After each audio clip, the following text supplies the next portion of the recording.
Today we are talking about the goddess that I've been talking a lot about lately, and that is Baba Yaga.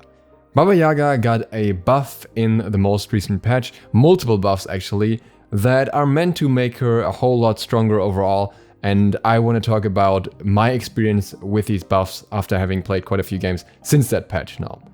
So the announcement was that Baba Yaga launched in a clearly underpowered stage, which was exacerbated by some bugs on top of that, and now she's seeing various damage increases plus projectile speed increases to improve her performance. I was originally planning to release this as a gameplay video, but unfortunately I had various issues while recording today. First I ended up on the wrong server and had massive lag, then I had a lot of frame stutters, so I figured I'm just gonna piece some footage together and give you my feel, and that's maybe better after all, because this way I can talk about it from the perspectives of multiple games as well. So first, what were the buffs? On one hand, there was a buff to Baba's Brew. The damage was increased, the base damage, from 55 to 215 to 65 to 225, so a 10 flat damage increase. And this applies for 2 potions if you have 2 potions in your inventory basically, or one in your inventory and one in your hand.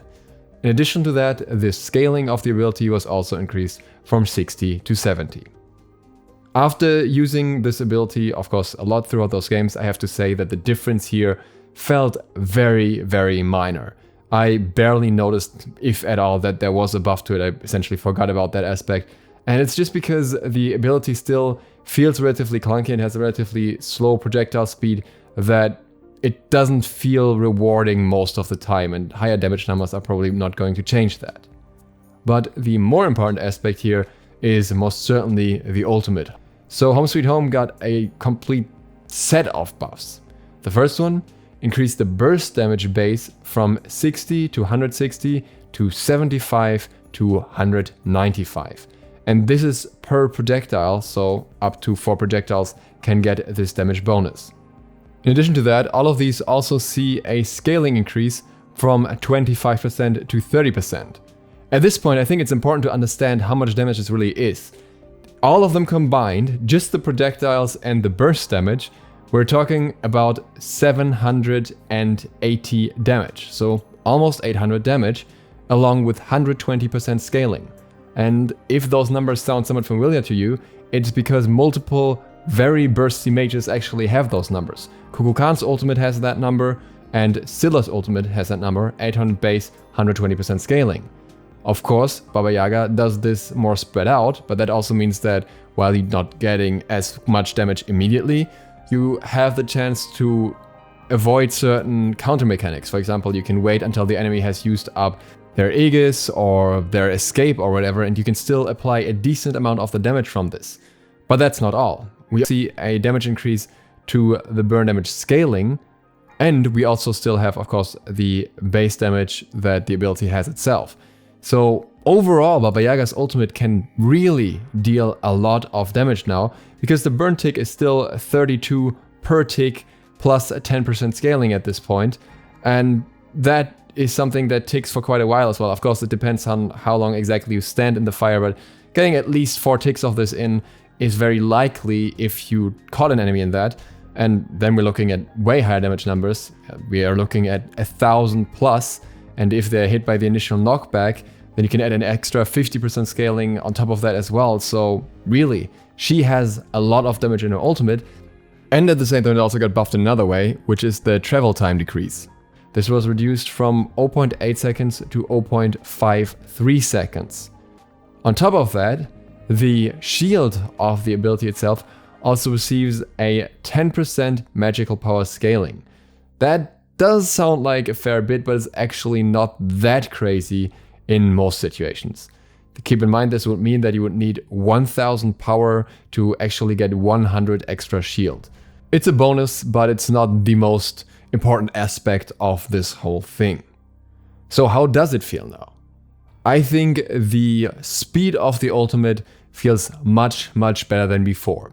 You do still have that initial wind-up where you go into the cabin and you can't fire yet, so the first projectile feels somewhat delayed as you can't throw it out immediately, and you have that animation going off, and then the first projectile comes out. But after that, the next projectiles feel a lot quicker. And that is something that I even noticed when I was playing on an A ping. So even on 270 ping, I could still feel that I had an easier time hitting my ultimate than I did when I was playing her before the patch on normal ping. And these changes come with a lot of other implications. While previously, one of Baba Yaga's big problems was that she didn't really fit that well into either role in Conquest, I no longer think that is an issue now.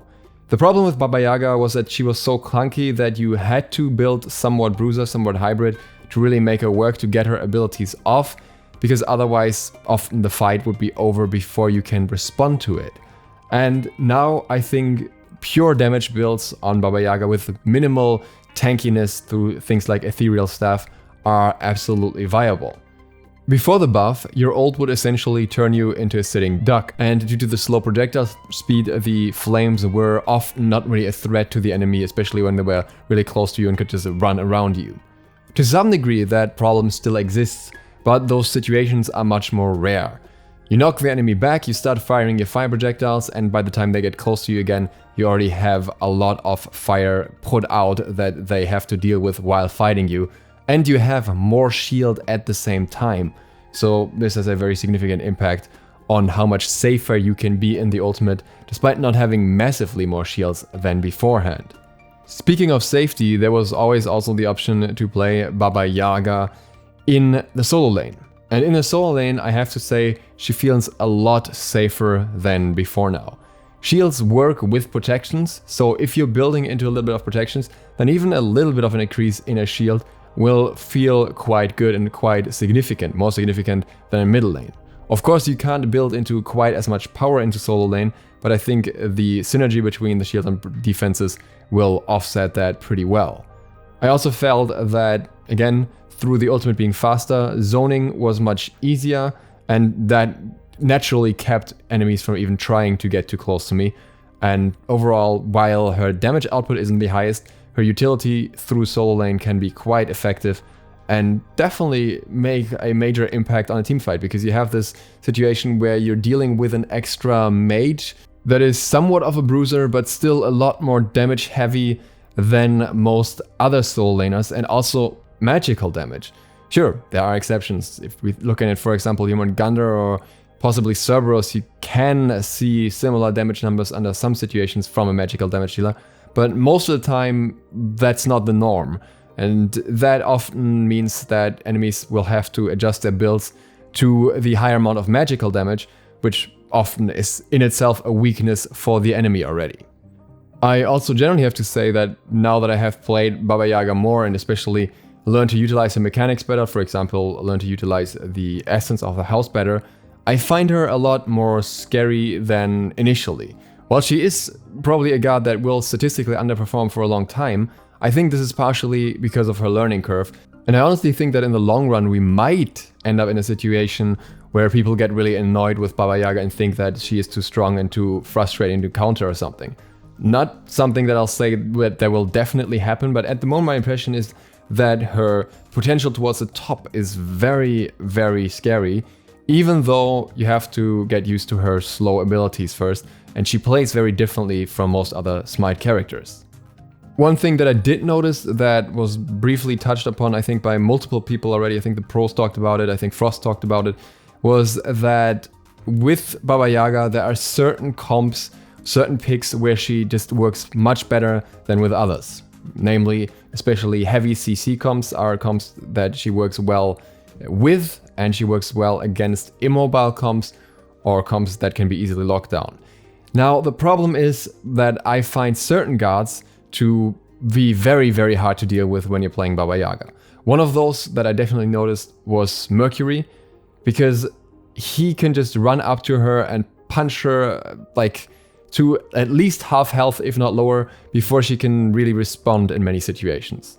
Of course, you can knock him away with your ultimate, but then he can just run back to you and keep punching you and potentially still kill you before you can do anything about it, just because he's so mobile that he can outrun most of your abilities.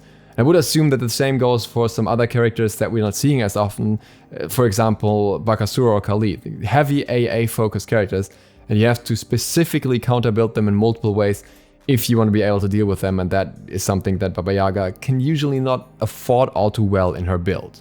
Overall, I think that Baba Yaga's buffs were a success, and she's definitely worth trying more than she was beforehand. So if you haven't given her a go yet, then maybe this is your opportunity. Get a feel for her in some arena games or something first, or maybe even in jungle practice.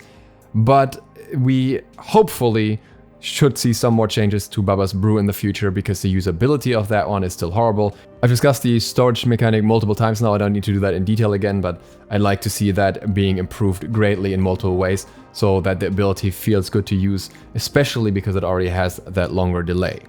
I will also forever be an oval shape hater, and you can see the reason why I want a different shape right here on screen right now. For more quality takes like that, follow me on Twitter. And other than that, I thank you very much for watching. If you're new to the channel and you'd like to see more Smite content and other game content, feel free to hit the sub button and maybe the bell. And I'll see you for the next one soon. DukeSloth, out.